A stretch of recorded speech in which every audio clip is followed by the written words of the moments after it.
esta opresión de parte de los egipcios, especialmente del faraón egipcio, sobre el pueblo hebreo que se multiplicaba grandemente. Vimos cómo el Señor guardó y preservó a esta nación a pesar de esa maldad mostrada por este rey de Egipto y su pueblo, que también generaba opresión y hostigamiento.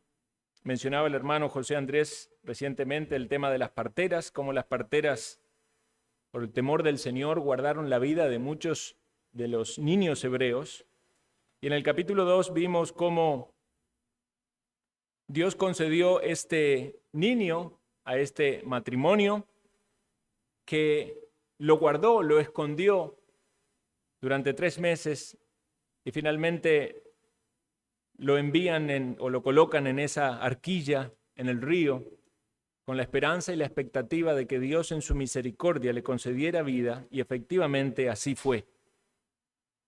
Entonces vemos la primera etapa de la vida de Moisés criándose con su madre de sangre, como si fuera una nodriza, recibiendo ella el pago por criar a su propio hijo, pero llega el momento en el que lo tiene que entregar a la hija de Faraón, la cual había decidido salvarle la vida cuando le rescató, y entonces Moisés fue formado en su niñez y juventud como un egipcio, como hijo de la hija de Faraón.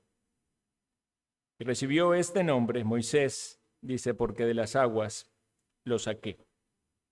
Entonces, vamos ahora a leer el texto del capítulo 2, versículo 11 al 25. Leo para ustedes, dice así la palabra.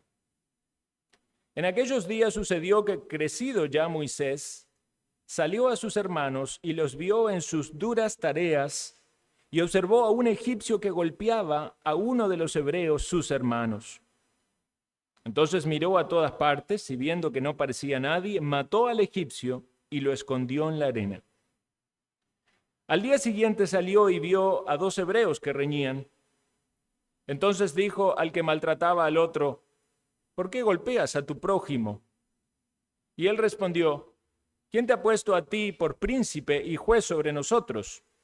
¿Piensas matarme como mataste al egipcio? Entonces Moisés tuvo miedo y dijo: ciertamente esto ha sido descubierto. Oyendo Faraón acerca de este hecho, procuró matar a Moisés, pero Moisés huyó de delante de Faraón y habitó en la tierra de Madián. Estando sentado junto al pozo, 7 hijas que tenía el sacerdote de Madián vinieron a sacar agua para llenar las pilas y dar de beber a las ovejas de su padre. Mas los pastores vinieron y las echaron de allí. Entonces Moisés se levantó y las defendió y dio de beber a sus ovejas.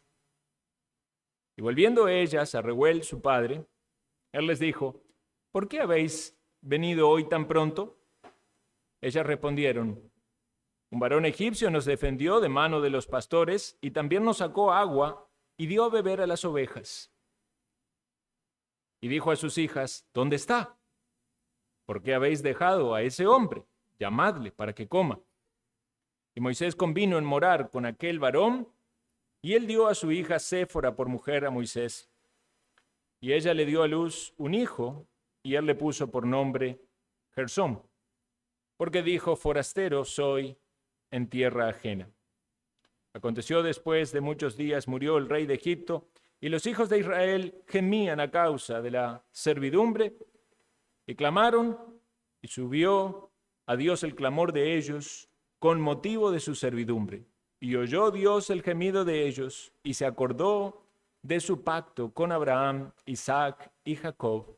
Y miró Dios a los hijos de Israel, y los reconoció Dios. Hasta aquí leemos en la preciosa palabra del Señor. Vemos entonces que Moisés pasó los primeros 40 años de su vida en Egipto, donde fue educado y formado como hijo de la hija de Faraón. Pero él no era un egipcio, él era un hebreo. Y tuvo, en la gracia del Señor, ese breve tiempo, pero muy importante, sin duda, siendo cuidado por su madre.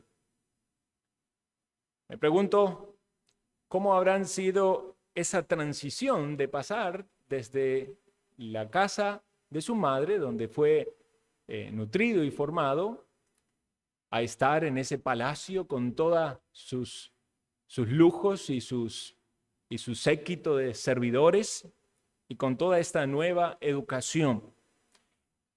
¿En qué momento él reconoció y se dio cuenta que era un hebreo? ¿Será que fue formado con ese entendimiento? ¿Será que en tiempo de su adolescencia fue consciente de esto? No sabemos exactamente en qué momento la madre trajo el niño a la hija de Faraón, pero sí sabemos que hubo entonces un momento en el cual Moisés se dio cuenta que sus hermanos no eran los egipcios, sino que eran los hebreos.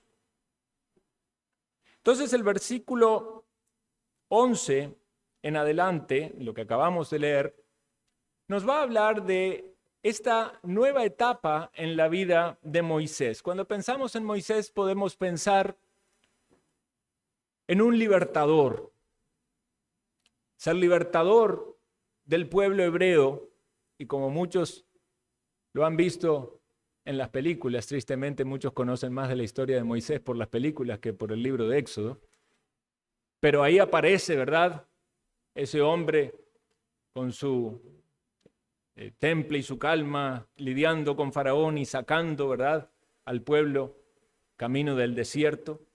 Pero hay una primera parte, ¿verdad?, en esta historia de la vida de Moisés, donde vemos que hay un intento, con buenas intenciones, de libertar al pueblo, pero con un fracaso. Ahora, podemos también pensar en Moisés como un líder. Y cuando entonces hacemos un estudio de la palabra y queremos quizás pensar en liderazgo, algo que se habla mucho hoy en día, y ciertamente es muy útil para instruir a personas que quieran liderar y servir a Dios de esta manera, ver los principios que aparecen de la palabra de Dios, de historias bíblicas, para que aprendamos del liderazgo. Pero también podemos ver a Moisés como un siervo. Y una de las descripciones que nos hace la Biblia acerca de Moisés, y es una de las más interesantes, es que dice que él fue fiel en la casa de Dios como siervo. Y creo que en algún punto nos abarca más, porque si hablamos de libertador, quizás alguien no se sienta incorporado en la enseñanza. Si hablamos de líder, quizás piense eso no es para mí, pero si hablamos de siervos, todos los que somos de Cristo somos siervos. Lo mencionaba una vez más el hermano José Andrés, y es lo que dice también el apóstol Pablo cuando escribe en su carta a los tesalonicenses, en capítulo 1, versículo 10 y 11, les dice que se habían convertido de los ídolos para servir al Dios vivo y verdadero. Entonces, ¿puede alguien servir a Dios sin ser un verdadero creyente? Bueno, ciertamente hay un servicio quizás visible, pero no es algo real con la motivación correcta, sino ha sido transformado en su corazón. Pero aquel que ha sido transformado en su corazón no puede no servir.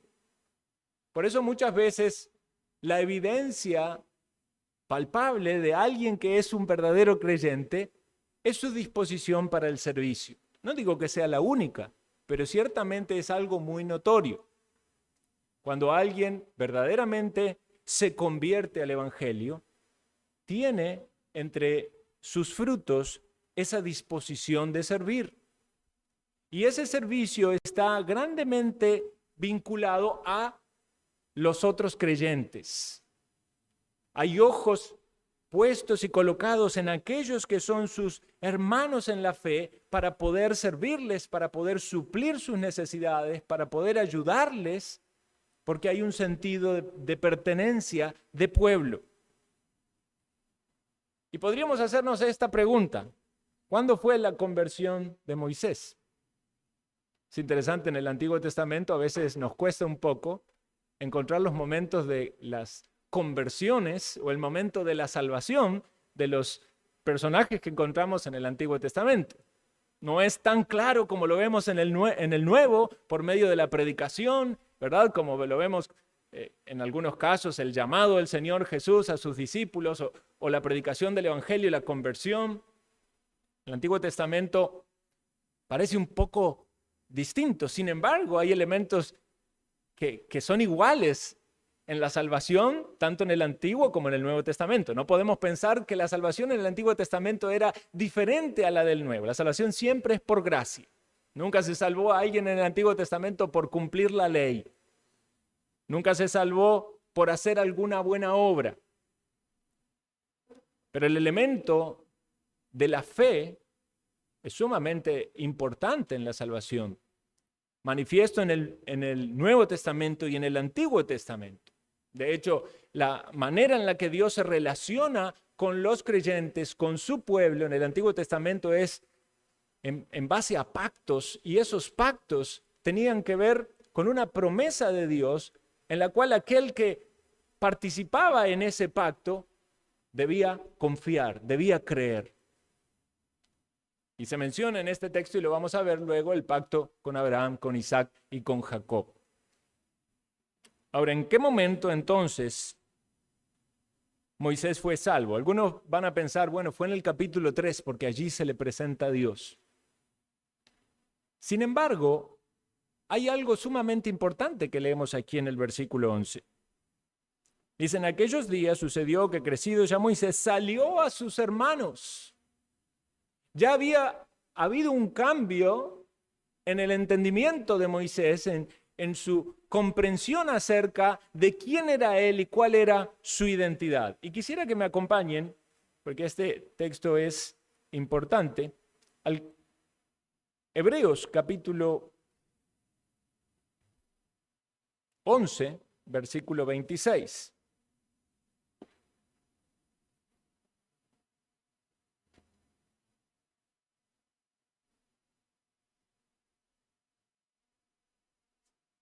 Hebreos capítulo 11, versículo 26. Versículo 24. Nos dice lo siguiente: por la fe, Moisés, hecho ya grande, rehusó llamarse hijo de la hija de Faraón. ¿Ven lo que nos dice este texto? Es el momento de la vida de Moisés que estábamos leyendo. Este momento en el cual él sale y ve este maltrato de los egipcios hacia los hebreos, y él tiene este conflicto, por así decirlo, de identidad, diciendo: ¿quién soy yo? ¿Soy el hijo de la hija de Faraón? ¿O soy uno de ellos? No puedo convivir con estas cosas como un hebreo, como ellos son mis hermanos, y sin embargo vivir del lado de los opresores, de los enemigos del pueblo, siendo hijo de la hija de Faraón. Entonces nos dice allí que rehusó llamarse hijo de la hija de Faraón. Hay un rechazo hacia todo eso que no era compatible con la idea de ser del pueblo de Dios. Y eso es en cierto modo lo que pasa en la conversión, en el arrepentimiento, cuando hay un rechazo con todo aquello que se opone a Dios y a su voluntad. Y el versículo 25 nos dice: escogiendo antes ser maltratado con el pueblo de Dios que gozar de los deleites temporales del pecado. Noten cómo se vincula el pecado a la vida de Moisés en Egipto como hijo de la hija de Faraón. Él estaba rechazando gozar de esos deleites que sin duda había experimentado como como un egipcio más, pero él sabía que era pecado y estaba arrepintiéndose de eso, estaba rechazando eso para elegir identificarse con el pueblo de Dios, a pesar de que eso implicaba un sufrimiento para él, porque claramente ese pueblo estaba siendo maltratado. Teniendo, dice el versículo 26, por mayores riquezas el vituperio de Cristo. Notemos esto, en Egipto había muchas riquezas, pero había riquezas que eran mayores, en un corazón que tenía fe y que tenía arrepentimiento. Y esas riquezas era la identificación con Cristo, con el Mesías, con el libertador, con el Salvador. Nos cuesta pensar cuánto era el entendimiento que tenía realmente Moisés del Cristo, pero Dios en su palabra revelada nos hace ver de que él estaba rechazando el mundo y a Egipto y el pecado para experimentar el vituperio que experimentó Cristo. Y nos dice aquí porque tenía la mirada puesta en el galardón. Entonces, Hebreos nos habla de fe, y es la fe de los creyentes. Nos habla de la fe de Moisés como un creyente, que aproximadamente en esta etapa de su vida, alrededor de los 40 años, se arrepiente de esos pecados y esos deleites de Egipto, rechaza ese estilo de vida para unirse al pueblo de Dios, a su pueblo, al pueblo del pacto al cual él pertenecía por la gracia de Dios. Y aún así sufrir. Entonces podemos pensar en la fe del siervo, su identificación con el pueblo de Dios, con compasión por ellos.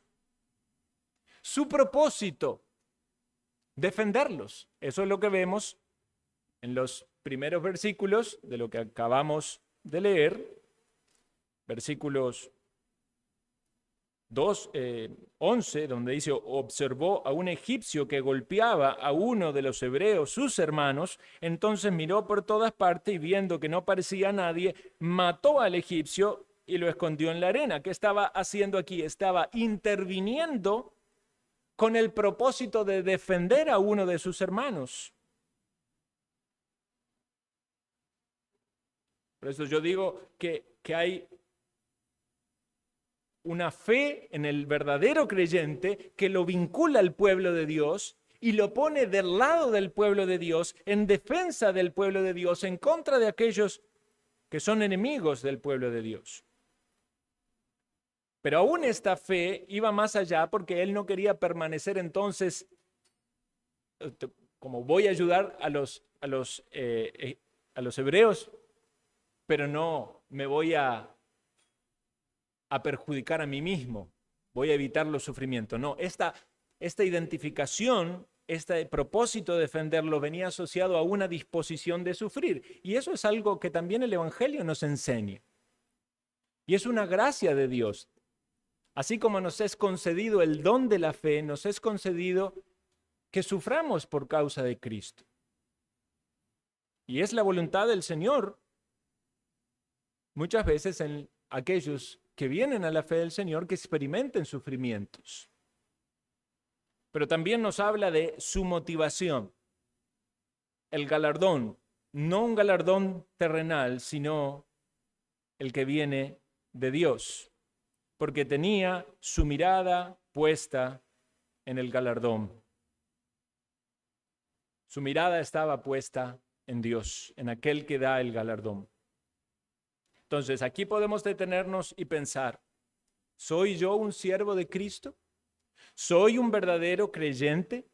¿Me he identificado con el pueblo de Dios y estoy ligado al pueblo de Dios, combatiendo del lado del pueblo de Dios, dispuesto a sufrir con el pueblo de Dios, teniendo mi mirada puesta en que va a ser Dios el que me va a recompensar y rechazando lo que este mundo me ofrece con sus riquezas terrenales, con sus placeres temporales, con sus vanidades. ¿Tienes fe verdadera y se manifiesta como un siervo de Dios? Si no puedes ver estas cosas en tu vida en alguna medida, sería motivo de preocupación, porque todo verdadero creyente debe ser un siervo y este fruto debe manifestarse en su asociación al pueblo de Dios. Nosotros somos un poquito insistentes, podemos decir, con el tema de la importancia de la iglesia local. Para muchas personas, la iglesia local no juega un papel tan importante en el plan divino, pero cuando leemos las Escrituras, vemos que Dios habla de su iglesia universal como su pueblo y la manifestación visible es por medio de la iglesia local. ¿Dónde están los creyentes? En la iglesia local. Sí, son parte de la iglesia universal, pero ¿dónde se asocian y se unen los creyentes? En la iglesia local. ¿Cuál es el propósito de Dios para los creyentes? Que juntos, unidos, nos sirvamos y nos defendamos en esta batalla que hay, no contra carne ni sangre, pero espiritual, donde debemos ejercer nuestro servicio por amor los unos a los otros y en muchas oportunidades sufrir por causa de Cristo. Considera, estimado oyente, lo que la palabra de Dios nos enseña acerca de la fe de un verdadero creyente y cómo ésta está vinculada al pueblo de Dios. En segundo lugar, quiero que notemos aquí que Moisés como siervo experimentó frustración. No solo la fe del siervo, sino la frustración del siervo. Dice el versículo 11 que defendió a uno de sus hermanos, y esto podemos decir fue algo bueno, porque él tenía que defender a su pueblo. El versículo 12 nos dice que miró a todas partes, y como no parecía nadie, mató al egipcio y lo escondió en la arena. Y aquí nos hace pensar de que no estaba del todo claro lo que él tenía que hacer como un defensor. Algunos podrían pensar que fue una justicia en mano propia. Otros podrían decir, bueno, era lícito lo que él estaba haciendo porque el egipcio estaba maltratando a su hermano. Pero vemos que había un cierto temor allí porque él tiene que ocultar el cadáver y no estaba todavía del todo claro en su identificación que lo que iba a hacer tenía el respaldo divino. Es difícil pensar si realmente actuó bien o actuó mal, pero sabemos que su accionar tenía implicaciones. Y en su manifestación evidente, esta implicación conllevó oposición de parte de Faraón, era obvio, no podía tener a un ahijado o un nieto que fuera un enemigo en su propio palacio. Pero hay disposición de él para sufrir. Nos preguntamos cuáles son las enseñanzas en medio de este intento fallido de querer libertar al pueblo. No solo fracasa matando al egipcio y teniendo que ocultarlo, sino que luego con 2 hebreos que reñían, intenta actuar como mediador y aquel que estaba actuando mal entre los hebreos le dice, ¿quién te ha puesto a ti por príncipe y juez sobre nosotros? O sea, socava esa motivación que estaba en su corazón de ser alguien utilizado por Dios para libertar al pueblo. Esa era la convicción de él. No era que él no quería honrar a Dios con eso. Ciertamente él quería honrar a Dios, pero el pueblo no lo entendió así. Acompáñenme ahora a Hechos capítulo 7, porque este pasaje también es muy interesante para comprender el que estamos estudiando en Éxodo. En Hechos capítulo 7,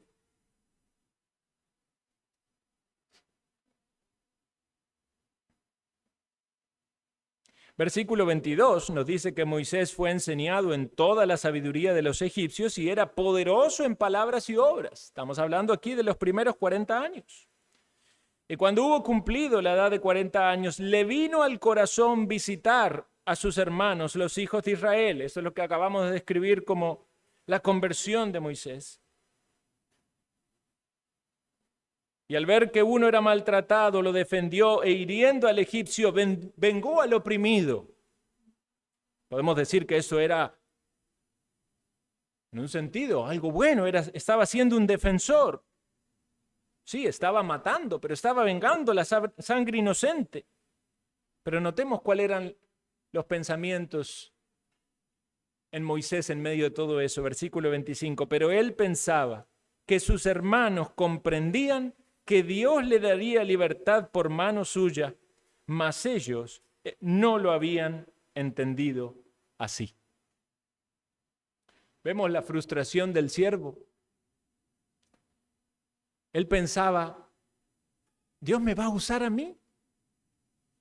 Porque en la providencia del Señor me cuidó cuando era un bebé de 3 meses y no me ahogué en el Nilo.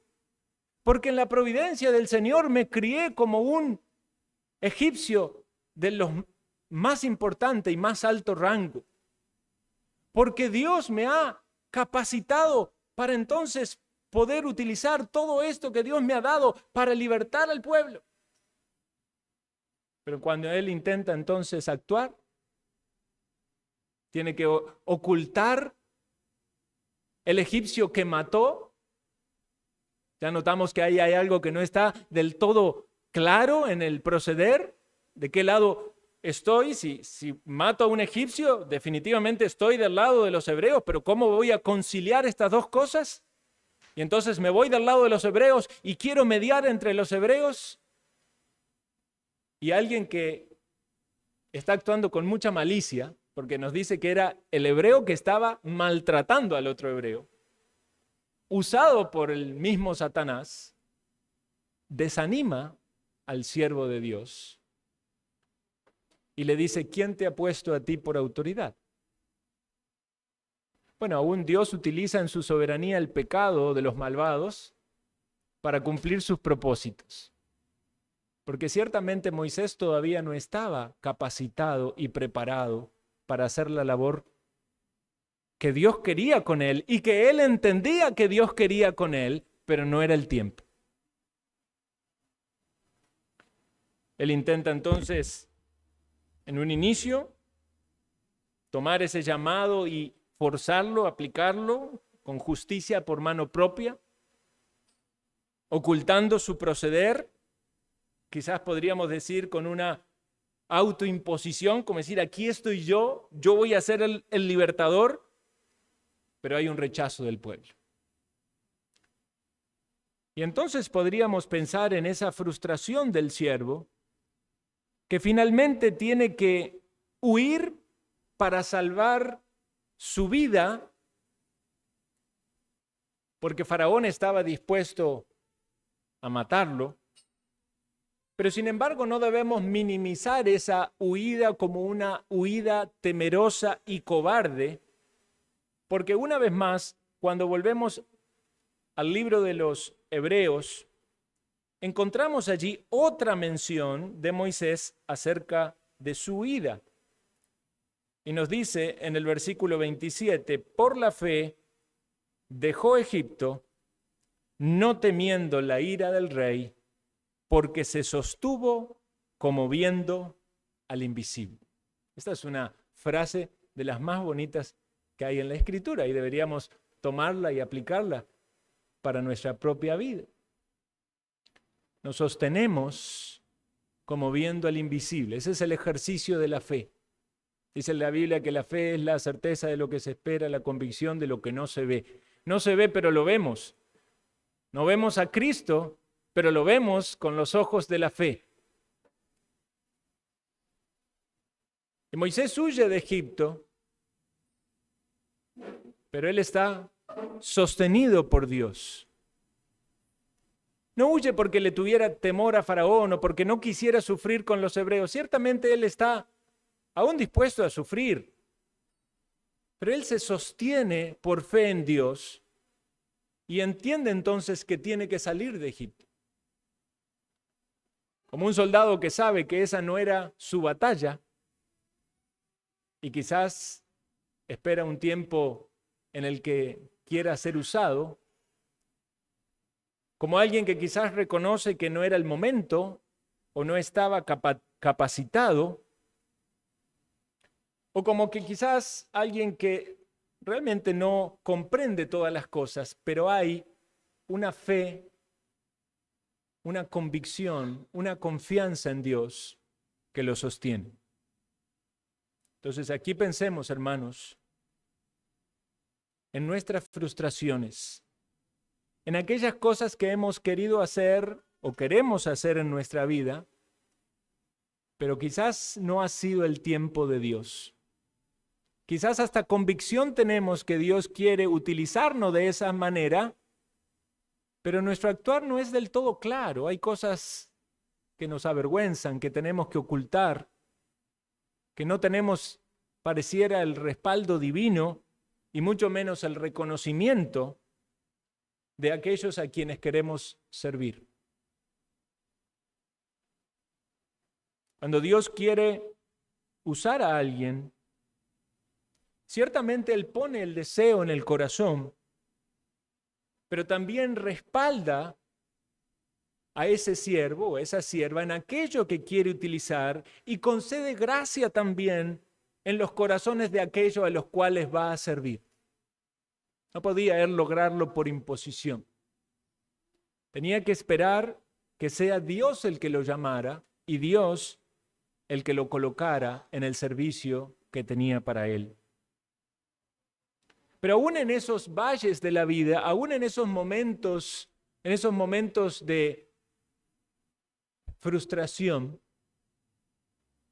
no debe claudicar nuestra fe. La misma fe que lo llevó a Moisés a identificarse con el pueblo y a estar dispuesto a sufrir y a servir, es la misma fe que nos sostiene aun cuando esas puertas están cerradas. Pero tú te das cuenta que Dios quiere trabajar en tu corazón y en tu carácter y prepararte para la obra que tiene para ti. Por eso Dios lo lleva al desierto. Dios siempre ha trabajado en el corazón de su pueblo en el desierto. Dios iba a trabajar en el corazón de los hebreos en el desierto, pero primero lleva a su líder al desierto, a su siervo al desierto. Porque aquellos que quieren servir a otros deben ser primero formados para que puedan hacerlo con madurez. Y en el desierto, lo vemos allí, según nos relata el pasaje que leímos, que otra vez él está en una situación donde hay personas vulnerables e indefensas que necesitan ayuda. Y él no dice, no, Dios no me quiere usar, yo no me meto ya, que se arreglen estas mujeres con esos pastores. Una vez más, él sale como un defensor de los necesitados. A veces cuando alguien intenta hacer algo bueno por los demás y es rechazado, se le apagan las ganas de hacer algo bueno por otras personas. Pero no fue así en el caso de Moisés. Estas mujeres estaban siendo de algún modo molestadas por estos pastores y él las defendió. No sabemos cómo hizo, pero siendo un hombre solo las defendió y logró que sus ovejas pudieran tomar el agua, sacó el agua, las defendió de esos hombres malos. Y no lo hizo pareciera con ningún mal interés. Simplemente era parte de ese entrenamiento de su carácter que Dios tenía para él y una muestra de la providencia de Dios, porque este hombre forastero en el desierto, que había huido con peligro de que sea eliminado por Egipto, ahora encontró allí en el desierto una familia. Alguien que le reciba, un sacerdote de Madián, nos dice, los madianitas eran descendientes de Abraham con una de sus concubinas. No tenemos en claro si adoraban al Dios verdadero, posiblemente no, pero quizás no hubiese sido totalmente un culto idolátrico, sino una desviación de las promesas de Dios. Muchas veces, aún en aquellos que no eran herederos según la promesa, tenían un entendimiento de la promesa de Dios y un temor del Dios verdadero, con deficiencias. Pero vemos este hombre que Dios le había bendecido con 7 hijas, era un hombre aparentemente piadoso, dedicado a su hogar, a su familia, y vemos que era hospedador también. Lo recibe a Moisés y ve no solamente la posibilidad de tener allí un siervo más, sino también alguien a quien diera su hija para formar un hogar. Pero notemos entonces cómo Dios continúa la formación del siervo. Hablamos en primer lugar de la fe del siervo, en segundo lugar de la frustración del siervo y ahora de la formación del siervo. Y ciertamente desde el inicio todo era formación, pero una vez más Dios le da a Moisés 40 años para que su carácter sea formado. El predicador decía que uno hoy en día, cuando alguien se convierte, quiere ir a un seminario y estudiar 3 años para servir 40. Pero muchas veces en la palabra de Dios vemos que los periodos de formaciones fueron mucho más largos. No sabemos cuál es el camino que Dios elegirá para nosotros, cuántos años nos tendrá en la escuela de la formación, pero vemos que tomó bastante tiempo en la vida de Moisés para seguir formando su carácter. Le dio oportunidades allí de servir y le dio la provisión maravillosa de una familia y un hijo al que llamó Gersón, porque sin duda él entendía que era allí un forastero, que ese no era su lugar, que él estaba allí transitoriamente, de paso. No fue que ya dijo, bueno, ya no más con los hebreos, ahora me voy a hacer madianita. Él era consciente de que él pertenecía al pueblo de Israel y que estaba allí transitoriamente.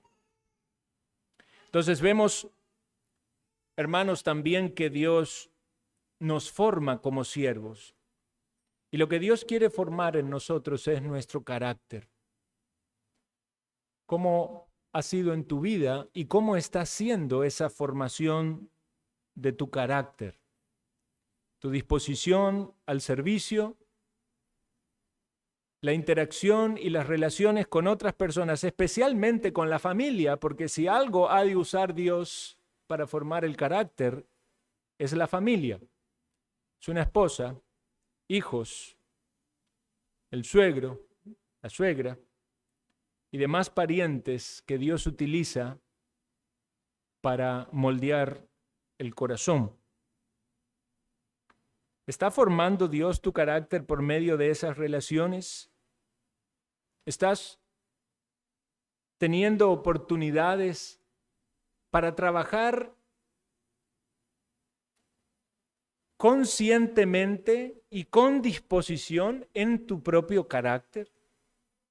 En aprender a controlar tus pensamientos, tu palabra, el trato con los demás, la manifestación de un carácter moldeado por Dios.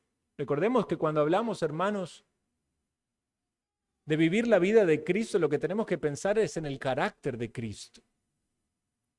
Cuando nos dice la Escritura que Cristo debe ser formado en nosotros, todas las virtudes que un carácter puede tener, que nos están expresadas en la Escritura por el fruto del Espíritu Santo, deben ser manifiestas en nuestro carácter. Entonces, cuando hablamos de amor, gozo, paz, paciencia, benignidad, bondad, fe, mansedumbre, templanza, debemos preguntarnos cómo el Espíritu de Dios está manifestando esas caras de ese fruto espiritual en mí, de qué manera la vida de Cristo está siendo reflejada primeramente a mi círculo más cercano, porque Dios me está formando para que pueda también extender esa bendición a otros y servir a todo el pueblo de Dios. Si hay algo que desacredita a un siervo de Dios, es que no tenga un carácter de acuerdo a lo que la palabra nos enseña. Por eso debemos esforzarnos, hermanos, en nuestra piedad personal y familiar. Que nuestros hogares sean hogares piadosos. Que nuestras relaciones en nuestros hogares sean santas, para que entonces podamos estar dispuestos y disponibles para ser utilizados por el Señor. Ahora yo quisiera notar algo. Este pasaje empieza hablando de Moisés y pensamos en Moisés como el siervo, como el líder, como el libertador. Pero cuando termina, desde el versículo 23 al versículo 25, luego de habernos hablado de ese intento de Moisés de servir y liderar su frustración, y lo vemos ahora Moisés allá retirado, lejos, y decimos, ¿cómo se va a cumplir esto? ¿Cómo es que Dios va a libertar a su pueblo?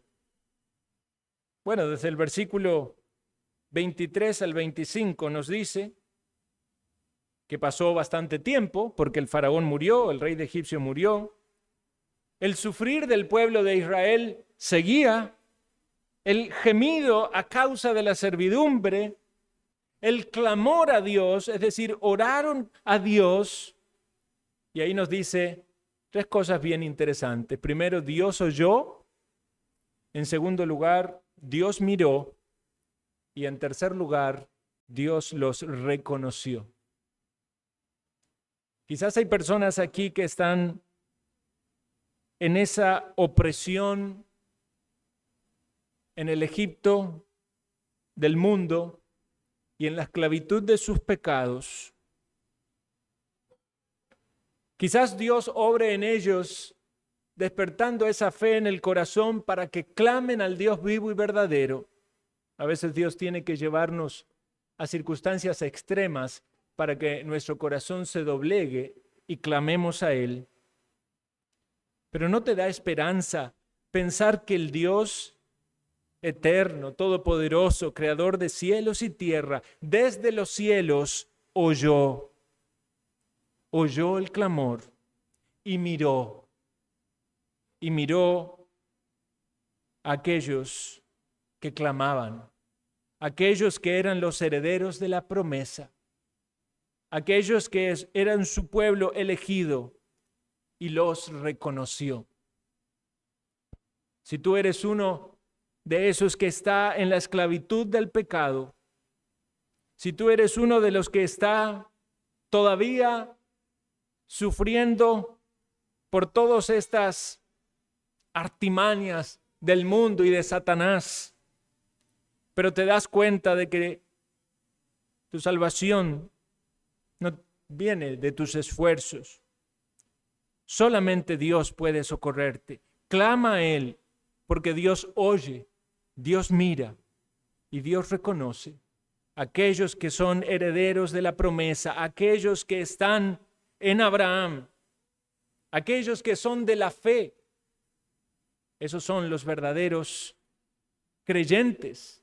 Quizás algunos todavía no han procedido al arrepentimiento, pero Dios está llamando a los suyos.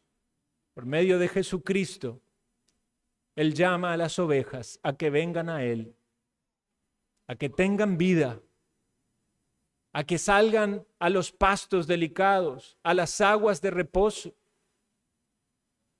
Debes ir a Cristo por la fe. Porque lo que nos muestra el fin de este capítulo es que ciertamente la historia de la Biblia no se trata acerca de elevar a los personajes humanos, a los siervos que Dios quiso utilizar, porque aún la misma Escritura nos muestra sus pecados y sus fragilidades, pero sí nos deja en claro la palabra, que Dios quiere utilizar a nosotros, sus siervos, aún con nuestras debilidades, aún con nuestros fracasos, llevándonos por ese camino de sufrimiento y de formación, pero para que reconozcamos que la gloria y la honra es para Él y es para el gran siervo, el gran libertador, para nuestro gran Salvador. Piensa por un momento en Jesucristo. Piensa en su identificación. Nos dice la Escritura, el cual siendo Dios, no se aferró a eso, sino que se hizo hombre. Él se identificó con nosotros tomando cuerpo humano. Y su propósito fue defendernos, librarnos de nuestros enemigos. Y su disposición fue sufrir, hasta sufrir la muerte de cruz. Y su motivación fue darle a Dios toda la gloria y la honra. Alabado sea nuestro Salvador. Pero Él no pasó frustraciones. Él no tomó justicia en mano propia. Más bien no vino en su primera venida a juzgar. Él no tenía nada que ocultar. No tenía cosas de qué avergonzarse. Porque nunca pecó, porque nunca hubo engaño en su boca, porque nunca hizo lo indebido. Tampoco se impuso por sí mismo, sino que vino como un siervo, sujeto a la voluntad del Padre, aceptando la voluntad de Dios, diciendo, aquí estoy, de acuerdo a lo que está escrito en tu palabra, en el rollo del libro, aquí estoy, vengo para hacer tu voluntad. Y aún así, como sucedió con Moisés, a Cristo también el pueblo le rechazó. Pero Cristo no huyó al desierto. Cristo puso su mirada en la voluntad del Señor diciendo, debo ir a Jerusalén, aun cuando padezca en mano de los escribas y de los sumos sacerdotes, y debo sufrir, porque esta es la voluntad de Dios. El Señor fue a la cruz y en la cruz cargó nuestro pecado, porque este siervo perfecto que cumplió la palabra no tuvo ninguna frustración ni en sus hechos ni en su plan, porque lo que parecía una victoria para el enemigo, en realidad era la victoria de Cristo para nosotros. Y allí en la cruz, aunque Él estaba abandonado del Padre, estaba realizando la expiación de nuestros pecados. Tus pecados, mis pecados, cargados en Cristo, fueron allí pagados y la justicia de Dios satisfecha para que nosotros podamos decir, tenemos un libertador, un verdadero libertador, un verdadero siervo que ha sido perfecto y ha satisfizo así la justicia de Dios. Por eso en Él tenemos salvación. Oh, sí, la palabra tiene mucho para enseñarnos. Quiere instruirnos y formarnos a nosotros como siervos del Señor. Quieres hablarnos de la fe que debemos tener, de la formación que debemos tener, consolarnos en nuestras frustraciones. Pero cuando pensamos en nuestra salvación, nuestros ojos deben estar puestos en Cristo, porque Él es el autor y consumador de nuestra fe. Quiera Dios que cada uno de nosotros podamos decir, soy un siervo de Cristo. Y quiero estar en esta formación y en este camino dispuesto a darme por mis hermanos, a entregarme por ellos, a identificarme con ellos. Pero entendamos todos que para ser salvos solamente nuestros ojos pueden ir a Jesús, porque Él es perfecto y Él es nuestro libertador. Oremos.